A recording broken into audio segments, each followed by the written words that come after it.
Not much to report this week as we start heading into the holiday season, but I've got a couple of stories for you.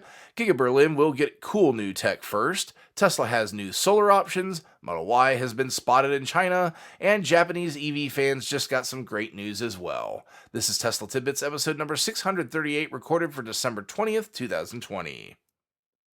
This show is brought to you by my supporter, Brad. Brad wants to encourage all of you to consider joining him as a supporter of Tesla Tidbits on patreon.com for as little as $1 a month. Let's join together to keep the Tesla Tidbits coming. Tidbit number 1 to start off the show comes from Elon himself discussing the future of production. Tasmanian.com had a rumor that GigaBerlin would soon receive prototypes containing the new 4680 cells and utilizing the new structural architecture that was presented at Battery Day in October. Elon confirmed the rumor, tweeting, quote, GigaBerlin Brandenburg will be the first to use our new structural pack architecture, 4680, world's most advanced cells, made on site, both front and rear body castings, and advanced paint shop. Warning, with so much new technology, production timing is naturally harder to predict, end quote. I'm personally a bit surprised on this one.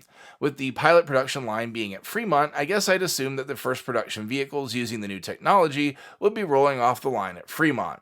But apparently, I was utterly wrong on this. This means, and also very interesting, that ostensibly Europeans will be the first to get range expansion on their vehicles with the new technology.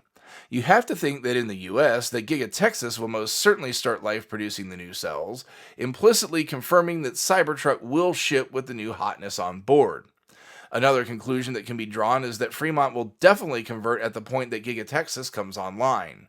There's no good reason to be producing some vehicles with the old tech and some with the new tech at the same time. It just complicates production and supply. Maybe this will be part of some bold predictions for the new year for me? You'll have to stay tuned for future shows to find out. We turn to Teslarati for tidbit number 2 as Tesla switches up their solar offering again. Back in June, Tesla changed up their solar offering, switching to 4 sizes and dramatically dropping pricing. Teslarati let us know that they've done it again, this time adding 4 additional sizes interspersed between the existing sizes and dropping some pricing again. In a departure from how they're labeling the vehicles, they've dispensed with the previous naming scheme of small, medium, large, and extra large, and are now just using the kilowatt production as the label for the installation.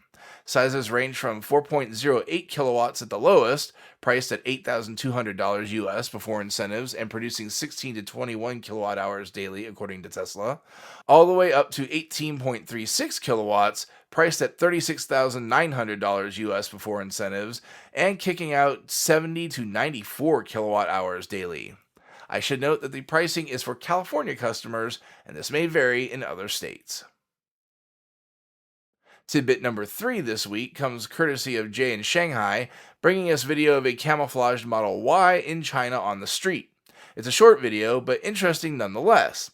Is this a prototype sent to China for study, or is this one that came off an assembly line in China?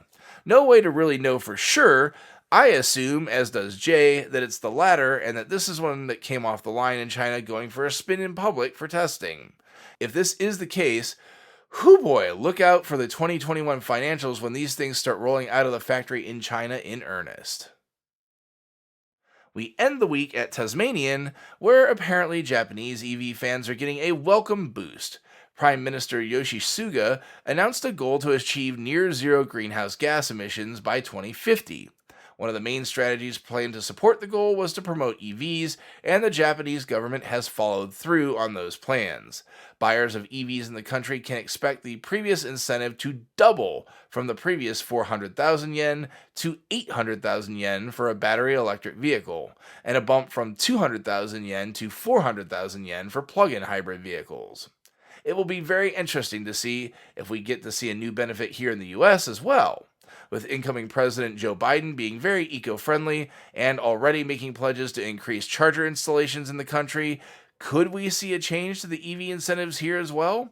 We'll get to hear more in January, I'm sure, so stay tuned and I will keep you posted.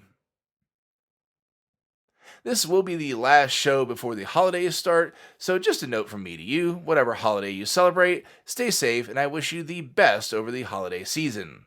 There will be one more show recorded this year, the week prior to the new year, so there's still that to look forward to, though if this week's news is any indication, there may not be much to talk about. If that's the case, I'll recap my bold predictions for the year early, with the plan to make some new bold predictions for the first show of the new year. Obviously, I made some delivery predictions, so we'll have to wait for that announcement to close the book on them. Maybe I'll do my new predictions first, so there's time for deliveries to be confirmed. As always, I'll go with the flow and give you the best content appropriate to the news cycle. That will do it for this week's show. Thanks to all my patrons supporting the show at patreon.com/Tesla Tidbits. And as always, I have a special shout out to all the super patrons supporting the show at the $10 plus level. They are Ryan Scarborough, Lee Sweet, William Henry Crew III, Dorian Steve Cooperman, Ralph and Cheryl Waterhouse, Todd Sullivan, Mitch Long, Zortec LED Canada, Morven Ogg, Raymond and Deborah Malkowitz, T Sportline, Vicky Kirk, Ricky Johnston, Nathan Garza, Ed Patterman, and Sunil Joseph. If you have feedback for me, the best way to be heard is to tweet at Tesla Tidbits and use the hashtag AskTeslaTidbits if you'd like your question to be considered for the show.